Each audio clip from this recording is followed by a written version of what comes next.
Bismillahirrahmanirrahim. Assalamualaikum warahmatullahi wabarakatuh. Innal hamdalillah nahmadullah wa nasta'inuhu wa nastaghfiruh wa nastahdi wa na'udzu billahi min syururi anfusina wa min sayyiati a'malina. May yahdihillahu fala mudilla lahu wa may yudlilhu fala hadiyalah. Asyhadu an la ilaha illallah wahdahu la syarikalah wa asyhadu anna Muhammadan abduhu wa rasuluh la nabiyya wa la rasula ba'dah. Nusalli wa nusallim ala rasulillah wa nabiyillah Muhammad sallallahu alaihi wasallam wa ala alihi wa ashabihi wa man tabi'ahum bi ihsanin ila yaumil qiyamah. Amma ba'd, qala Allah ta'ala fi kitabil karim, a'udzu billahi minasyaitonir rajim. Ya ayyuhalladzina amanu taqullaha haqqa tuqatih wa la tamutunna illa wa antum muslimun. Al-ayah. Alhamdulillah, puji syukur kita panjatkan kepada Allah Ta'ala Rabb kita yang masih memberikan banyak curahan nikmatnya, khususnya taufiknya agar kita taat takwa kepadanya, sholat berjamaah, dzikir wirid setelahnya, juga ngaji mencari ilmunya. Nikmat Allah juga kita rasakan pada malam hari ini, mulai dari sore hari tadi, ya, di tempat ini ada ngaji khusus fikih nafkah, ya, yang disampaikan oleh Ustadz kita, Ustadz Muhammad Taufik MA Hafizullah Ta'ala, yang sedang studi S3, ya, di Madinah. Semoga Allah mudahkan studinya agar bisa kembali gabung dengan kita. Ya, semoga beliau berkenan nanti memberikan faedah ilmunya, ya, kepada kita yang di Singosari, Malang, Pasuruan, ya. Ini semua adalah nikmat yang mesti kita mensyukurinya. Zaman dulu, ya, kalau di satu daerah itu nggak ada gurunya, nggak ada sekolahnya, kemudian ada instruksi presiden, ada SD Impres, ada SMP Impres, itu nikmat. Sama di tempat ini ada ngaji, ada seorang dai yang menyampaikan ilmunya, alim yang menyampaikan ilmunya, itu adalah nikmat yang kita harus mensyukurinya. Semoga dengan syukur kita Allah tambahkan nikmat kita dan Allah berikan kebaikan, keberkahan untuk hidup kita. Tak lupa salawat serta salam adalah senantiasa kita sampaikan kepada Nabi kita Muhammad sallallahu alaihi wasallam, teladan yang sempurna, contoh yang tiada duanya, seluruh kehidupannya adalah uswah, yang adalah kita senantiasa mengikutinya, menaatinya, dengan harapan kelak kita bisa ketemu dengannya di telaganya, kemudian minum dari air telaganya. Kita juga berharap kelak mendapatkan syafaatnya, serta kita berharap kelak dikumpulkan di surga yang sama dengan beliau sallallahu alaihi wasallam. Para jamaah sekalian yang dirahmati oleh Allah Subhanahu wa taala, kita melanjutkan membahas pembahasan al-jahru bid-da'wah yang kami ambilkan dari kitab Fiqhus Sirah. Ya, saya senantiasa ingat Ustadz Taufik karena yang berikan kitab ini beliau. Ya, jadi saya titip kepada beliau yang ada di Madinah, tolong berikan kitab ini Ustadz nanti. Jadi senantiasa mesti ingat. Ya, semoga terus, ya, mendapatkan kebaikan karena bantu memberikan kitab ini. Para jamaah sekalian yang dirahmati Allah, 3 tahun berlalu Nabi sallallahu alaihi wasallam berdakwah sirriyah dan fardiyah, jadi secara sembunyi-sembunyi dan individu. Dari dakwah inilah akhirnya terkumpul orang-orang beriman yang memenuhi dakwahnya Nabi sallallahu alaihi wasallam dan mengikuti. Kemudian setelah itu turun perintah kepada Nabi sallallahu alaihi wasallam untuk berdakwah secara jahriyah, yakni apa? Memerintahkan Nabi sallallahu alaihi wasallam untuk menampakkan dakwahnya, bahwa dia seorang nabi, seorang rasul, seorang nabi, seorang yang mendapatkan berita dari langit dengan firman-Nya surat Al-Alaq, dan mendapatkan perintah untuk menyampaikan risalah dengan perintahnya dalam surat Al-Mudaththir. Jadi kalau sebelumnya dakwahnya Nabi sallallahu alaihi wasallam itu individu sembunyi-sembunyi, maka setelah ada perintah untuk berdakwah secara terang-terangan, maka Nabi sallallahu alaihi wasallam mengajak orang, kumpulan orang, menyampaikan bahwa dia adalah seorang nabi, dia adalah seorang utusan. Tapi dalam fase ini Nabi sallallahu alaihi wasallam juga tidak memberitahukan siapa nama-nama sahabatnya yang telah menerima dakwahnya, siapa yang mengikutinya, bagaimana mereka mengikutinya, tidak. Dan ini masih menjadi masih menjadi rahasia. Karena apa? Khawatir kepada mereka akan mendapatkan siksaan, gangguan, permusuhan dari orang-orang kafir. Hanya berapa gelintir orang yang berani menampakkan keislamannya, seperti Umar radhiyallahu ta'ala anhu, yang dia menampakkan keislamannya setelah dia mengucapkan syahadat di hadapan Nabi sallallahu alaihi wasallam. Dia mendatangi tempat kumpulnya orang-orang Quraisy. Di situ dia mengatakan bahwa aku telah bersaksi tidak ada yang berhak disembah selain Allah dan Muhammad adalah utusan Allah. Adapun mayoritas sahabat, maka mereka masih menyembunyikan keislaman mereka. Ya. Nah, yang pertama kali turun dari firman Allah Ta'ala yang memerintahkan untuk Nabi sallallahu alaihi wasallam mengiklankan, memberitahukan, menampakkan dakwahnya itu adalah surat Asy-Syu'ara ayat 214, di mana Allah berfirman, wa anzir ashiratakal aqrabin, berikanlah peringatan kepada kerabatmu terdekat. Jadi wa anzir ashiratakal aqrabin, berikanlah peringatan wahai Muhammad kepada kerabatmu terdekat, al-aqrabin, yang terdekat. Nah, diriwayatkan oleh Aisyah radhiyallahu ta'ala anha dalam hadis Muslim dalam sahihnya, Aisyah mengatakan tatkala turun firman Allah wa anzir ashiratakal aqrabin, Nabi sallallahu alaihi wasallam bangkit kemudian bersabda, wahai Fatimah binti Muhammad, wahai Sofiyah binti Abdul Muttalib, bibinya, wahai Bani Abdul Muttalib, wahai anak-anak keturunan Abdul Muttalib, la amliku lakum minallahi syai'a, aku tidak bisa melindungi sedikit pun kalian. Saluni min mali ma syi'tum, minta dariku dari hartaku, terserah kalian. Tapi untuk melindungi kalian dari Allah Ta'ala, aku tidak bisa. Melindungi dari apa? Tadi firman Allah Ta'ala, wa anzir, berikan peringatan.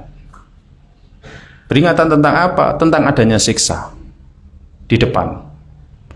Duniakah kalau kita tidak mengikuti perintah Allah Ta'ala dan Rasulnya, ataukah di alam barzah, apalagi pada hari kiamat tiba. Nah, ini yang disampaikan oleh Nabi sallallahu alaihi wasallam. Abu Hurairah radhiyallahu ta'ala anhu meriwayatkan, lamma nazalat hadil ayat, tatkala turun ayat ini, Nabi sallallahu alaihi wasallam memanggil orang-orang Quraisy. Akhirnya mereka kumpul. Kemudian Nabi sallallahu alaihi wasallam menyebut mereka secara umum lebih dulu, kemudian secara khusus Nabi bersabda, ya Bani Ka'ab bin Lu'ay, wahai Bani Ka'ab bin Lu'ay. Ini secara umum. Angkitu anfusakum minan nar, selamatkan diri kalian dari neraka. Ya Bani Murrah bin Ka'ab, selamatkan diri kalian dari neraka.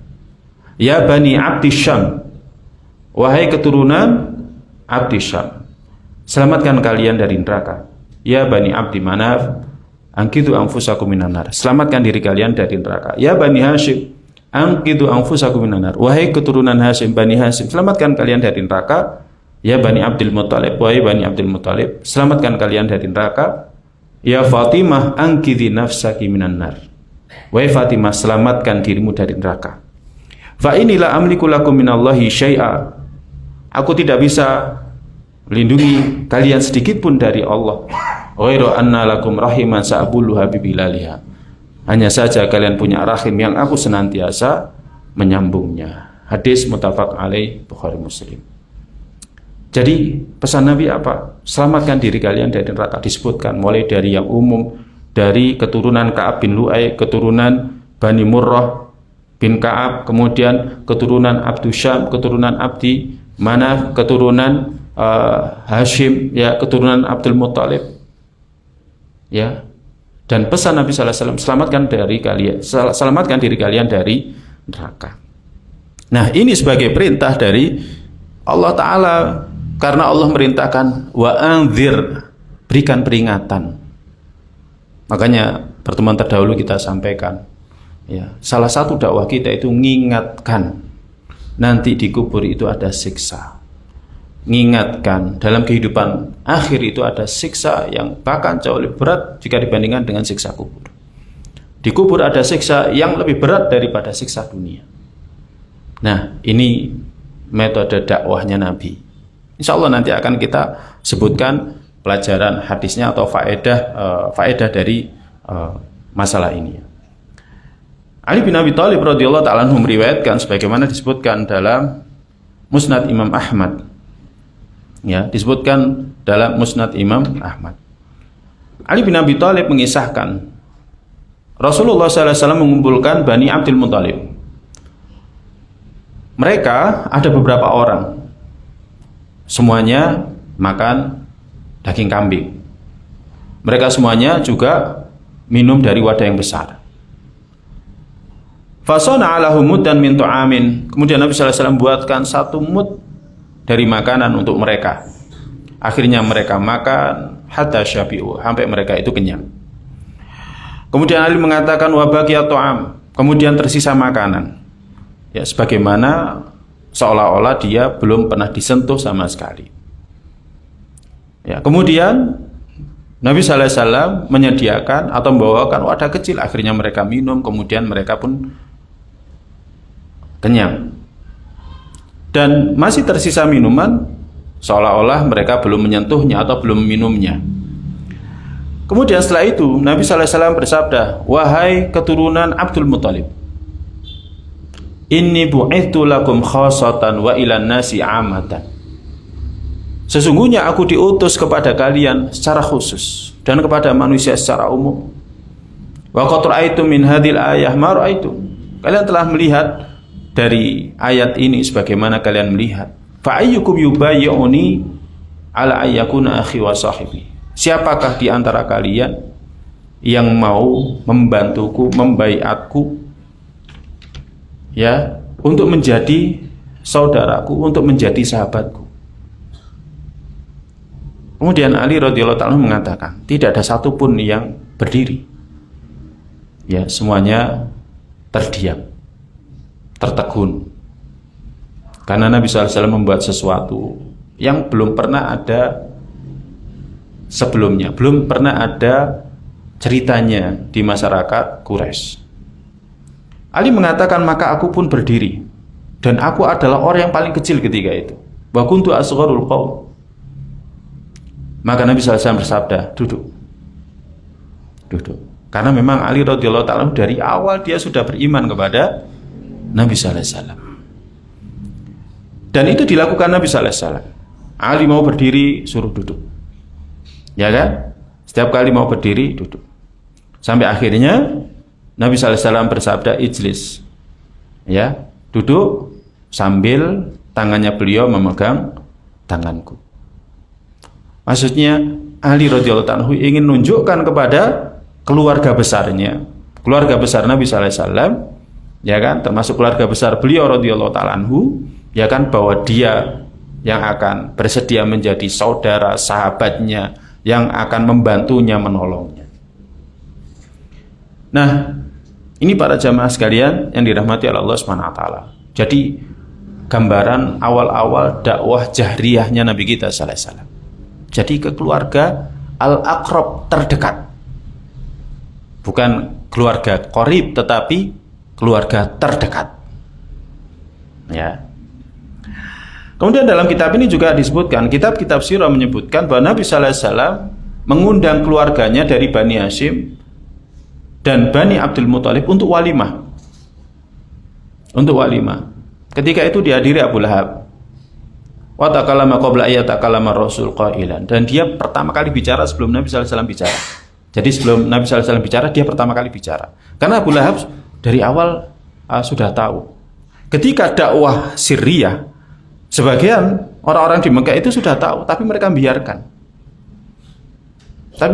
membiarkan. Ya.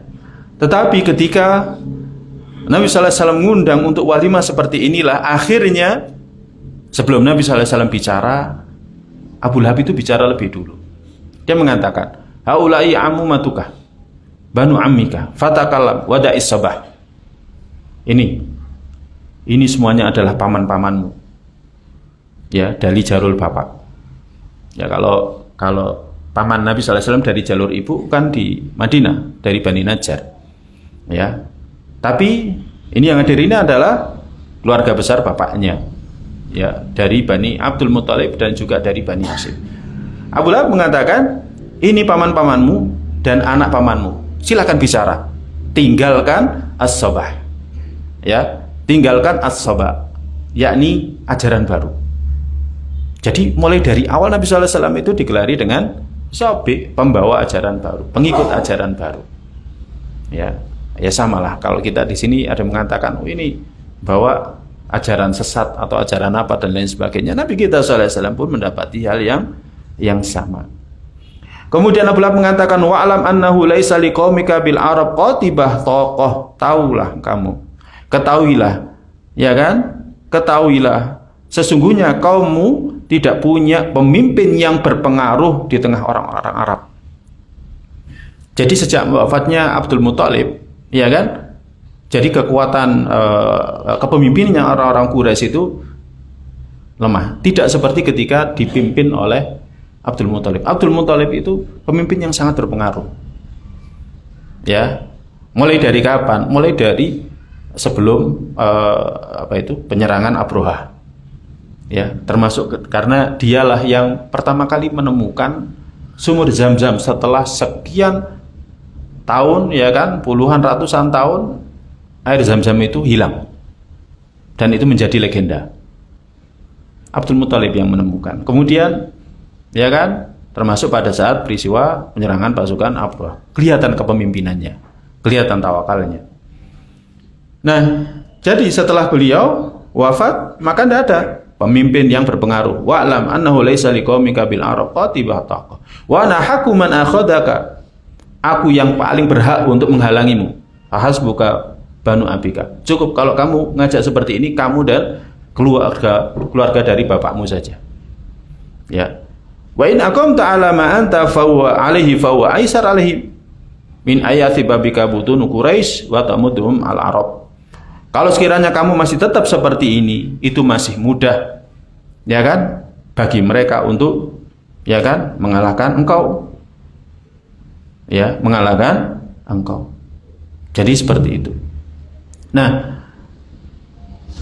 kemudian Abu Lahab mengatakan, aku tidak melihat ada seorang, ya, yang datang kepada keturunan bapaknya, ya, keluarga besar bapaknya yang lebih buruk dari yang engkau bawa. Aku tidak pernah melihat orang, ya, yang datang kepada keluarga bapaknya atau keluarga besarnya yang lebih buruk dari engkau dengan apa yang engkau bawa.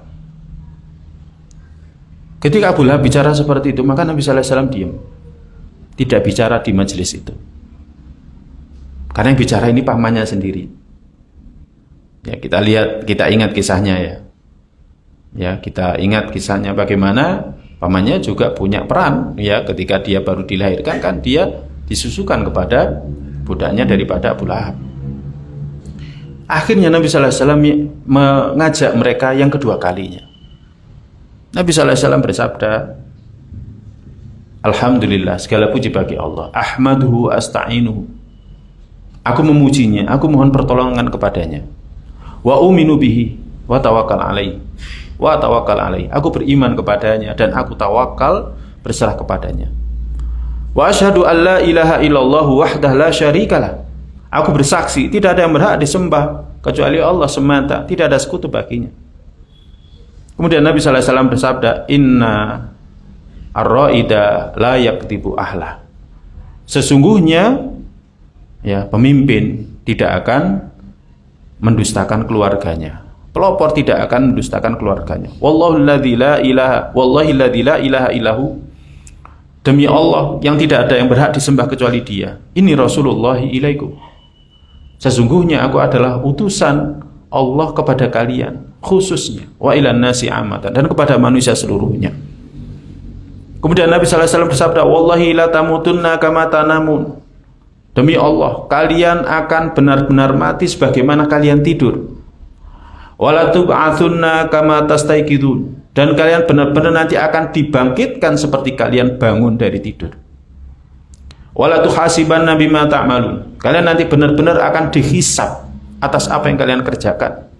Wa innahal jannatu abadan awin naru abadan, sesungguhnya nanti ada surga abadi selama-lamanya di sana dan neraka yang abadi selama-lamanya di sana. Jadi Nabi sallallahu alaihi wasallam mulai dari awal itu sudah mengingatkan surga dan neraka. Yang ini sekarang jarang jadi salah satu materi dakwah kita. Kita kalau ngajak anak, ayo nak sholat, hanya sekedar itu. Nggak pernah mengingatkan perihal neraka, nggak pernah mengingatkan tentang surga. Faqala Abu Thalib, maka Abu Thalib berkata, ya, Abu Thalib berkata, ya, betapa aku menyukai ingin membantumu dan menerima nasihatmu dan membenarkan perkataanmu. Mereka ini adalah anak-anak bapakmu. Mereka ini adalah kabilahmu, keluargamu. Mereka kumpul mujtami'un. Wa ana ahaduhum ghairu anni asra'uhum ila ma tuhibbu. Aku salah satu dari mereka. Hanya saja aku lebih cepat memenuhi apa yang kau sukai. Famdi lima amartabi. Terus lakukan. Lanjutkan yang kau diperintah. Fa wallahi la azalu ahutuka wa amna'uka. Demi Allah, aku masih senantiasa menjagamu, membelamu. Ghairu anna nafsi la tutawi'uni ala firaqi dini Abdul Muttalib. Hanya saja aku tidak bisa meninggalkan agamanya Abdul Muttalib. Maka ketika itu Abu Lahab, jadi yang gegeran ketika itu di majelis itu ya Abu Lahab sama Abu Thalib. Maka Abu Lahab berkata, "Hadza wallah as-sau'ah." Ini demi Allah buruk. Khudhu ala yadihi. Pegang tangannya sebelum ayyakhudha ghairakum. Sebelum nanti dia dipegang oleh selain daripada kalian. Ya kan? Maksudnya sebelum dia disakiti oleh yang lain kita cegah lebih dulu. Maka Abu Thalib berkata, "Wallah lanamna'ahu ma bakina." Demi Allah, kami akan menjaganya, kami akan membelanya selama kami masih hidup. Ini disebutkan dalam Asy-Syami, ya, Subulul Huda war Rasyad. Jadi para jamaah sekalian yang dirahmati Allah, inilah awal dakwah jariyah itu seperti itu. Dimulai dari keluarga terdekat.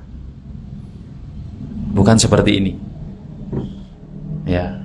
Dan kita pun bisa melakukan itu dari keluarga kita dan lain sebagainya. Insya Allah Ta'ala nanti kita akan mengambil faedah, banyak faedah dari awal dakwah jariyahnya Nabi kita sallallahu alaihi wasallam. Imam Ibnul Qayyim rahimahullah ta'ala mengatakan, Nabi sallallahu alaihi wasallam melakukan dakwah secara sembunyi-sembunyi itu 3 tahun. Hingga akhirnya turun firman Allah Ta'ala, ya, surat Al-Hijr ayat 94, "Fasda' bima tu'mar wa a'rid 'anil musyrikin." Fasda' bima tu'mar. Sampaikan dengan terang-terangan. Sampaikan dengan terang-terangan. Wa'arid anil musyrikin, berpalinglah dari orang-orang musyrik. Akhirnya Nabi sallallahu alaihi wasallam pun ya kan mengeraskan dakwahnya, ya kan, menampakkan dakwahnya, hingga akhirnya kaumnya pun orang-orang kafir Quraisy menampakkan permusuhannya, bahkan semakin meningkatkan gangguannya kepada Nabi sallallahu alaihi wasallam dan kaum muslim. Wallahu a'lam bishawab. Dari sini akhirnya kita tahu bagaimana sih sebenarnya awal dakwah jahriyah itu, kita tahu dari sini. Ya, bukan berarti dakwah jahriyah itu langsung berada di majelis seperti ini, tidak. Tetapi diawali dari keluarganya. Ya, diawali dari keluarganya. Kalau sebelumnya Nabi sallallahu alaihi wasallam bicara individu, bicara kepada istrinya, ya kan? Kemudian setelah itu bicara kepada budaknya, bicara kepada sahabatnya Abu Bakar As-Siddiq radhiyallahu ta'ala, bicara kepada Ali radhiyallahu ta'ala yang berada di tanggungannya, ya, Zaid bin Haritha yang merupakan budaknya. Kemudian setelah itu Abu Bakar bicara, ya kan, secara pribadi kepada sahabat-sahabatnya Abdurrahman bin Auf, Utsman bin Affan, ya, radhiyallahu ta'ala majma'in. Ya kan, baru setelah ini Nabi sallallahu alaihi wasallam mengumpulkan mereka di acara walimah, disampaikan. Inilah dakwah jariyahnya Nabi kita sallallahu alaihi wasallam. Nah, para jamaah sekalian yang dirahmati Allah, awal dakwah jariyah ini banyak sekali pelajaran yang kita bisa mengambilnya. Yang pertama disebutkan dalam kitab ini, ya, intinya bukan ini ya, tapi maksudnya yang di awal belum saya sebutkan. Ya, Nabi sallallahu alaihi wasallam itu kan melakukan dakwah kepada Allah selama 3 tahun secara sir. Kemudian setelah itu menampakkan dakwahnya, a'lana dakwatahu, menjaharkan dakwahnya di hadapan manusia, pertama dari kerabatnya dan selainnya.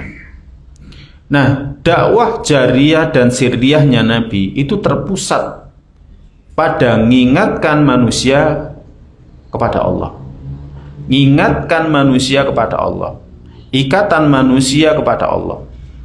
Jadi terpusat pada mengingatkan ikatan manusia kepada Allah Subhanahu wa ta'ala.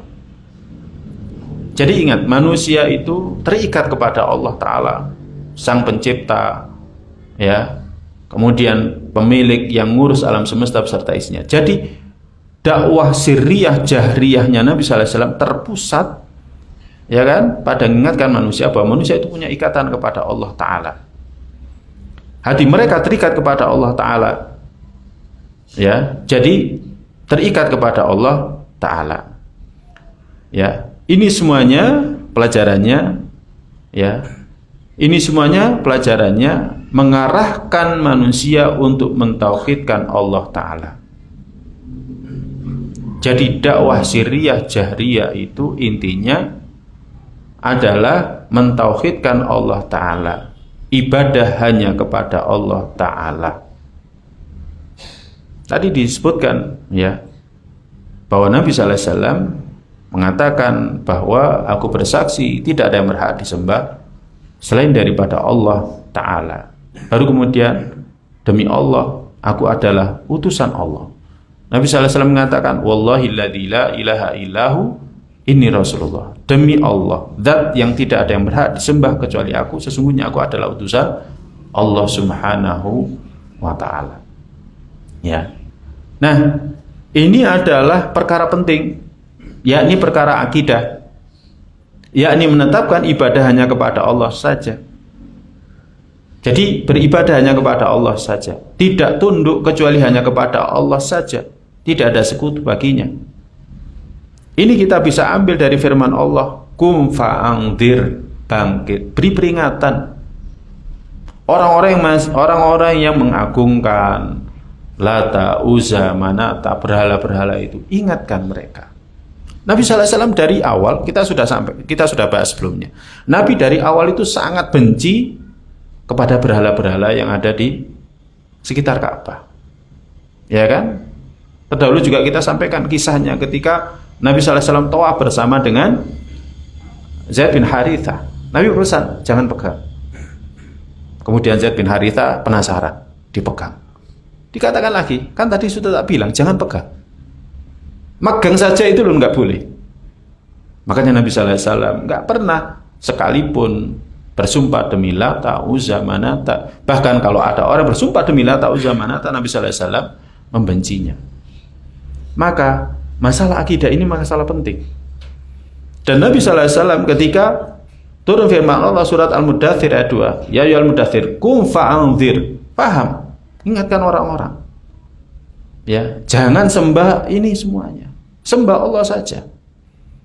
Mengingatkan nanti ada siksa, nanti ada neraka, ya kan? Sebaliknya kalau kita beribadahnya kepada Allah saja, nanti akan diberikan surga. Sama juga firman Allah, wa anzir ashiratakal aqrabin. Berikanlah peringatan kepada kerabatmu terdekat. Ya. Kemudian Allah berfirman, ya, fasta' bima tu'mar wa 'arid 'anil musyrikin. Ya kan, keraskan dakwahmu dengan apa yang kau diperintah, ya kan? Dakwah secara terang-terangan, ajak secara terang-terang, dan berpalinglah dari orang musyrik, orang yang menyekutukan Allah, nyembah Allah dan nyembah selain Allah. Ketika dalam kondisi lapang, mereka nyembahnya kepada berhala-berhala itu. Tapi ketika kondisinya sempit, mereka berdoanya kepada Allah Ta'ala. Berpaling dari orang musyrik ini. Maka semua ayat-ayat ini menerangkan dengan jelas, ya, perihal dakwah Nabi sallallahu alaihi wasallam, bahwa dakwah Nabi sallallahu alaihi wasallam itu adalah tauhid. Awal dakwahnya Nabi sallallahu alaihi wasallam itu adalah tauhid. Dan ini juga dakwahnya para rasul. Allah berfirman dalam surat Al-Anbiya ayat 25, wa ma arsalnaka min qablika mir rasulin illa nuhi ilaihi annahu la ilaha illa ana fa'budun. Dan tidaklah kami mengutus sebelummu wahai Muhammad dari seorang rasul pun, kecuali kami wahyukan kepada dia bahwa tidak ada yang berhak disembah kecuali aku, maka beribadahlah kalian semuanya kepadaku. Ya. Maka ini juga harus menjadi, ya, masalah atau substansi dakwah dari para dai yang mengajak kepada Allah Ta'ala. Kenapa? Karena jika tauhidnya itu baik, ya, maka yang setelahnya juga menjadi baik. Ya, maka setelahnya juga akan menjadi baik. Kalau tauhidnya baik, ya, tadi pas ngaji di sini saya masih mendengarkan juga kisahnya Hindun ketika mengadu kepada Nabi sallallahu alaihi wasallam bahwa suaminya kikir, enggak memberi kecuali sedikit. Kapan itu kejadiannya? Setelah mengucapkan syahadat. Ya, setelah Fathu Mekah. Abu Sufyan lebih dulu masuk Islam, ya kan? Kemudian akhirnya mengajak keluarganya, orang-orang, ya kan? Akhirnya masuk Islam, ya. Kemudian kalau tidak salah pada hari yang kedua Nabi sallallahu alaihi wasallam berbicara di hadapan orang-orang Quraisy yang barusan masuk Islam. Nah, ketika itulah Hindun diantaranya radhiyallahu ta'ala anha bertanya masalah nafkah. Jadi masalah nafkah, Pak, Abu Sufyan itu tidak memberikan kecuali sedikit. Apakah boleh saya ngambil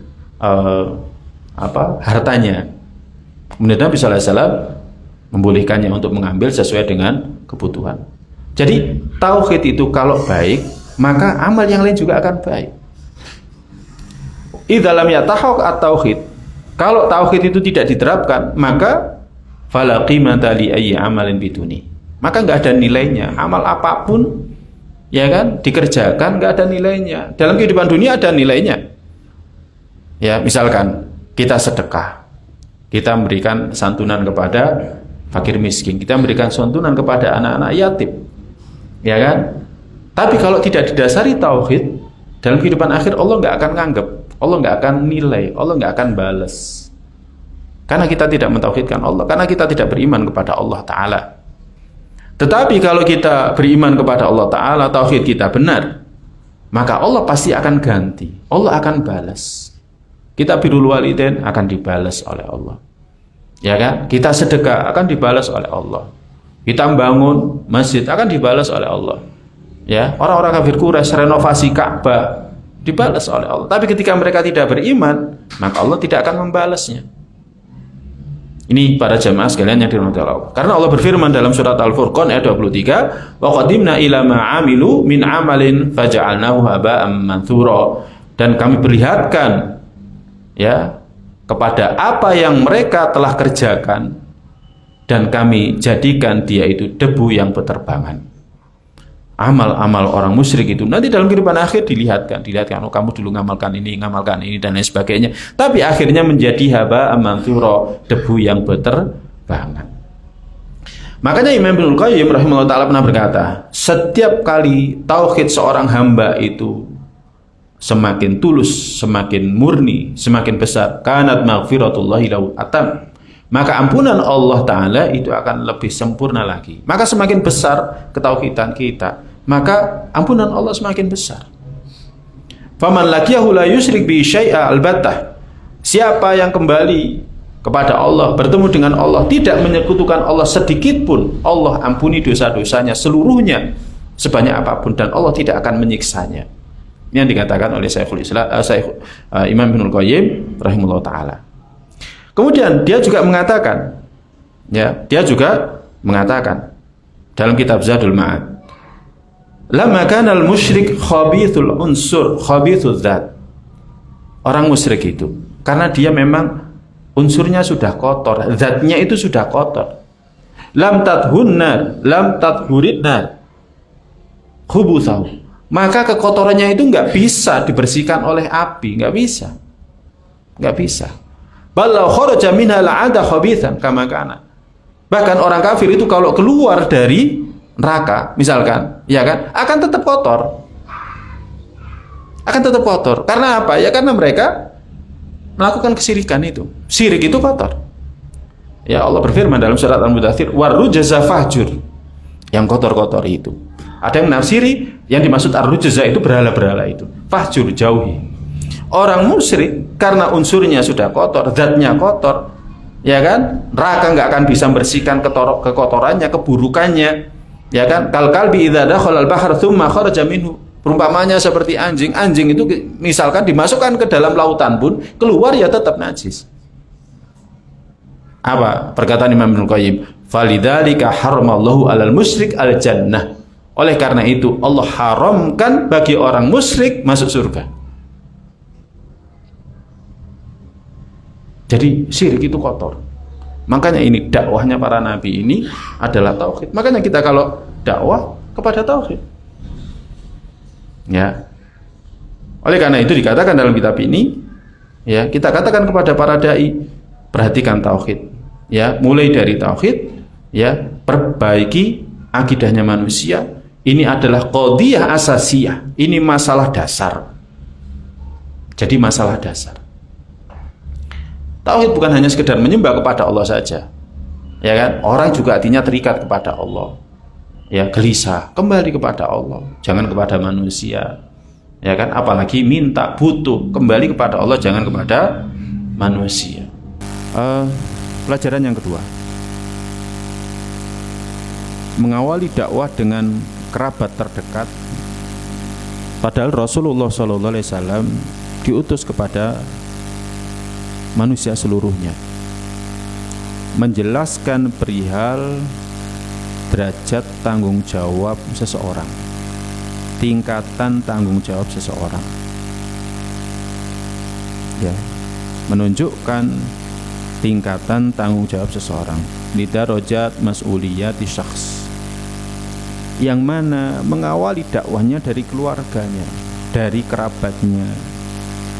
Seseorang itu bertanggung jawab terhadap keluarganya, terhadap istrinya, terhadap anak-anaknya, terhadap kedua orang tuanya, kerabatnya. Siapapun yang merenungkan firman Allah, wa anzir ashiratakal aqrabin, dia akan tahu bahwa perintah dakwah kepada keluarga itu lebih besar daripada yang lainnya, ya. Tapi walaupun seperti itu, kita masih mendapati orang yang kurang bisa memenuhi hak keluarganya, tidak semangat kalau mendakwahi keluarganya, tapi kalau mendakwahi orang lain itu semangat.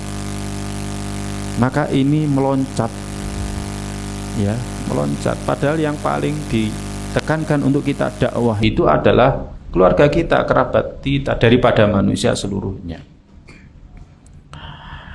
Makanya setiap orang dari kita harus melihat, ya, apa yang sudah kita lakukan untuk anak-anak kita, istri kita. Saya sering kali ingatkan, kalau ngaji jangan sendiri, Kalau ngaji ajak istrinya, ngajak anaknya. Apalagi di Al-Ghafar ini, Masya Allah disiapkan itu tempat bermain. Gak usah khawatir ya, terganggu. Itu disuruh main, dibawa, suruh guling-guling itu. Ya. Jadi untuk memenuhi ini, ya. Jadi apakah kita pernah menyuruh mereka, kemudian mereka taat? Kita melarang mereka dari maksiat, kemudian mereka meninggalkannya. Tapi harus baik, ya kan? Masa disuruh ngaji terus, nafkah nggak dipenuhi? Tadi kan sudah dibahas. Ya banyak orang tanya, Ustaz, istri saya kok susah diajak ngaji. Ya mesti aja. Karena yang kerja istrinya, suaminya nggak kerja. Tadi sudah dibahas, dolim ya, sama Ustaz Taufik. Coba istrinya itu, ayo Mi, ngaji pulang kita beli emas ke toko emas. Lah seneng dia. Nggak akan nolak. Nggak akan nolak. Ya. Jadi nggak akan nolak. Misalkan, ayo Mi, kita keluar jalan-jalan, nanti kita makan di mana gitu. Jadi kayak gitu. Jadi ya dakwah nggak akan mungkin bisa terlaksana jalan kalau nggak pernah ngasih nafkah. Ya, apalagi yang kerja istrinya, tapi amar ma'ruf terus. Ya, jadi seperti itu. Allah berfirman dalam surat At-Tahrim, ya tadi sempat dibaca juga pas sholat maghrib ya. Allah mengingatkan, ya ayyuhalladzina amanu qu anfusakum wa ahlikum nara wa quduhan nas wal hijarah 'alaiha malaikatun ghiladun syidad la ya'sunallaha ma amarahum wa yaf'aluna ma yu'marun. Nah, Nabi sallallahu alaihi wasallam itu telah menetapkan manhaj ini. Ini yang harus kita lakukan. Kita awali dari kerabat yang paling dekat dalam dakwah. Kita awali dari kerabat yang paling dekat dalam dakwah. Nah, setelah itu baru kita tawakal. Makanya di akhir ayat wa anzir ashiratakal aqrabin, di akhir ayat wa tawakkal 'alal azizir rahim, dan tawakallah engkau kepada zat yang teramat perkasa, yang maha perkasa lagi maha penyayang. Artinya apa? Siapapun yang dakwah mesti akan ada musuhnya. Kalau dakwah nggak ada musuhnya berarti perlu dipertanyakan dakwahnya. Karena itu sudah sunatullah. Karena kita menghalangi antara orang itu dengan nafsunya.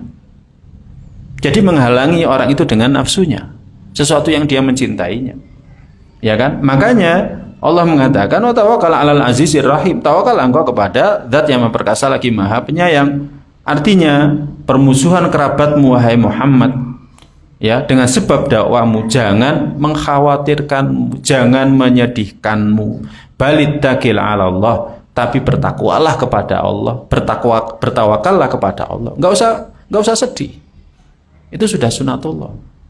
Yang musuhi dakwanya para rasul ya keluarganya sendiri. Nabi Ibrahim siapa yang musuhi? Ya bapaknya, selain daripada Namrud. Yang musuhi Nabiullah Nuh alaihissalam siapa? Kaumnya. Ada juga anaknya. Ya. Yang musuhi dakwanya Nabiullah Musa alaihissalam siapa? Ya bapak angkatnya. Kan bukan jauh-jauh. Enggak jauh-jauh. Jadi jangan, makanya dalam Ar-Rahiq Al-Maktum itu disebutkan, ketika Allah SWT merintahkan dakwah secara jahriyah ini, Allah turunkan banyak kisah Nabi. Mulai dakwahnya Nabiullah Musa alaihissalam, ya kan? Kemudian dakwahnya Nabiullah Syuaib, dakwahnya Nabiullah Ibrahim, dakwahnya Nabiullah dan lain sebagainya diturunkan. Tujuannya apa? Untuk menguati Nabi. Makanya sebenarnya ngaji kisahnya para Nabi itu penting untuk menguati diri kita dalam dakwah. Ya. Jadi untuk menguati diri kita dalam dakwah, dalam ngajak keluarga, ngajak orang ke jalan Allah Ta'ala. Ini para jamaah sekalian yang dirahmati Allah. Jadi nggak usah khawatir, ya kan, atas permusuhan kerabat kita dengan sebab ajakan kita, tetapi tawakal kepada Allah. Ingat, yang musuh Nabi sallallahu alaihi wasallam sendiri siapa? Ya pamannya sendiri. Ya, pamannya sendiri, Abu Lahab, pamannya sendiri. Ya, ini. Kemudian pelajaran yang ketiga, kita perhatikan kata penting yang diulang-ulang dalam perintah dakwah, yakni fa'anzir. dalam surat Al-Mudaththir, ketika Allah SWT merintahkan Nabi, ya ayyuhal mudaththir, wahai yang berselimut, qum fa'anzir, bangkit dan beri peringatan.